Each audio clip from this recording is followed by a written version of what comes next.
Hi family, welcome back to my channel. Today's topic we're going to be talking about soul ties. But before we get into the lesson, I ask that we all bow our heads and close our eyes. Lord, thank you for today.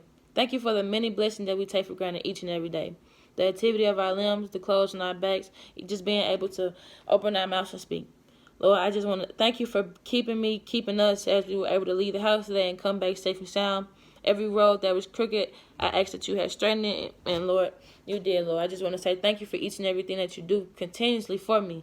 I ask that during this video, you demolish my flesh, demolish me, make me smaller, and make you bigger, Lord. I ask that everything that I do, everything that I say, it all be a reflection of you, something good and pleasing in your sight. I ask all these things in Yahshua's name. Amen. So, like I said, the topic today is soul ties. So I know a lot of you are like, what are soul ties? Well, a soul tie is a spiritual connection between our soul and that of another. They are so powerful. There are both good soul ties as well as bad. We'll start with the good ones. Good soul ties are commonly created in marriage. That's why it says that sex should be for husband and wife.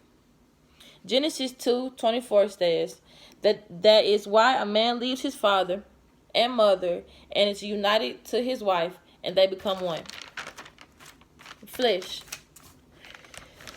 But you can also find soul ties in healthy relationships. People who genuinely care about you, but not just your physical being, but your spiritual as well. 1 Samuel 18:1 says, as soon as he finished speaking to Saul, the son of Jonathan was knit to the soul of David, and Jonathan loved him as much as his own soul. Jonathan made a bond with David because of his strong love towards him. Jonathan gave David the clothes off his back, even his weapons. So just think about it, like, they weren't even blood related, and Jonathan gave David the clothes off his back, his own weapon. So you would think that those are the good friendship soul ties that we all need. We need someone who wouldn't mind doing for us, treating us as they would treat their loved ones. The kind of friends that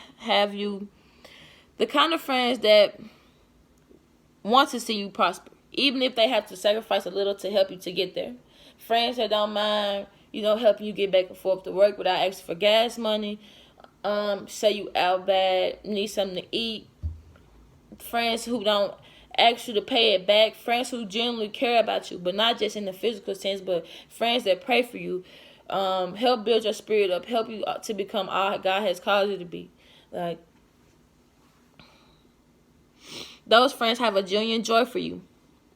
In Matthew 7 verses 16 through 18, by their fruit you will recognize them. Do people pick grapes from thorn bushes or figs from thistles? Likewise, every good tree bears good fruit, and a bad tree bears bad fruit. A good tree cannot bear fruit, and a bad tree cannot bear good fruit. So, like, we all have had certain types of friends who only could be around when it's time to party, time to do stuff of this world, but they couldn't help you go to a job interview. They couldn't pick you up when your car was broken down. They couldn't be there when you really needed them. But when it was time to go out on the town, they was always there. They was there in the drop of a hat. So that's what that means when it says you will recognize them by their fruits. Because a good friend gonna be there not just when it's time to go out, not just there for when you want to smoke, drink, party. They're there through it all. And they want you to be a better you. They want you to get your head on right. They want you to get closer to God. They want you to, aspire to be something great in life, not just an average day Joe. So now that we have talked about good soul ties, we're going to talk a little bit about ungodly soul ties. These can come from a couple different situations, actually. Sex sins, sex images such as porn, memories, fetishes. You can also have an ungodly soul tie from sex abuse, molestation, and unhealthy unhealthy relationships. The first point I want to start with is sex sin, meaning sex before marriage. 1 Corinthians 7:2 says, but because of the temptation of sexual immorality, each man should have his own wife, and each woman her own husband. Sex is a very powerful thing. It unites people physically, emotionally, and spiritually. Because you think, like, it starts out like, oh, I I really like this person, and I just think they're the greatest. And then boom, you had sex, and I can't live without this person. And I wonder what this person's doing. Why he not picking up my phone call right now? Like, he just had sex with me. Now he can't pick up the phone for me. Or you just become so attached to this person. You want to spend every waking moment with this person if you're not at work. And when you at work or doing something, productive, like doing your regular schedule that you was doing before you had sex with this person, that's the only thing you think about is this person. Trust me, I know. First, you have to realize when you have sex, you're not just having sex with that person, but everyone who they had sex with as well. So, me, if I had sex with one guy, I'm not having just sex with him, but I'm having sex with everybody he's connected to. So, say if I had sex with Tommy, whoever Tommy had sex with. So if Tommy had sex with Sarah, whoever Sarah had sex with. So if Sarah had sex with Ken, and so on and so forth, they're all attached to Tommy, and I just had sex with Tommy. So now they're all attached to me, and I haven't even laid down with all of them, but you might as well say I did. That's because every time you lay down with someone, you give them a piece of yourself, as well as you take a piece of them with you. So you think, okay, we had sex, all right, good to go. But the reason why you be so emotionally drained or so emotionally deprived, all you want is that person, all you need is that person to make you feel better, make you feel different. It's because you took a piece of them when you left, and you left a piece of yourself with them in the bed. It's just, when you think about it, all you're doing is leaving a piece every time. Every time you have sex with them, you're dropping off more and more of yourself. And sometimes it really isn't good, because think about it. When we have sex, we don't really think it's love, but we think we're in love, if that makes sense. We don't know any better. We think, oh, well, I'm so into this person. I just want this person to have all of me. I just want this person to have my whole, mind, body, and flesh. That we're not thinking like that. It's way deeper than that. It's way deeper than just intercourse. It's just way deeper than laying down, doing some things, and getting back up and okay, I'll see you later. But initially, our souls are tied. Initially, I'm attached to you just like you attached to me.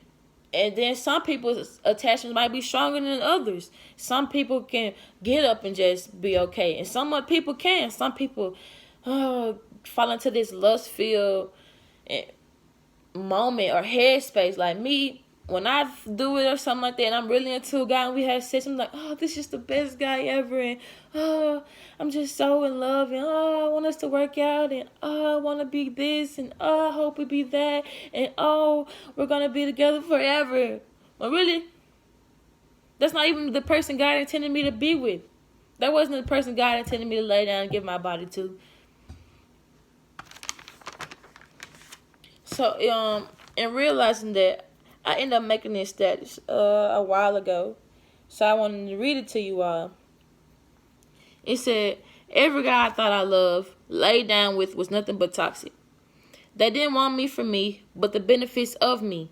Sex, emotions, the little money, the perks of having someone who wants to be loved so bad that they're putting their all into it. I've lost weight. I've lost opportunities, money, but most important of all, I lost myself. But today, I'm making a change to get her back. I bind up every soul tie and demonic spirit that's attached itself to my life in the name of Jesus. From this day forward, I will no longer accept anything I had once before. I deserve better, and I will have better. So, that was just my little a note to myself that basically I wanted to express to everybody else, because I know it's not just me who feel like that. I know it's not just me who been through those things. Like, that's what I mean when I say when you have sex with somebody and you leave a piece of yourself, you want to be everything for that person. You want to become, make their day, make their dreams come true.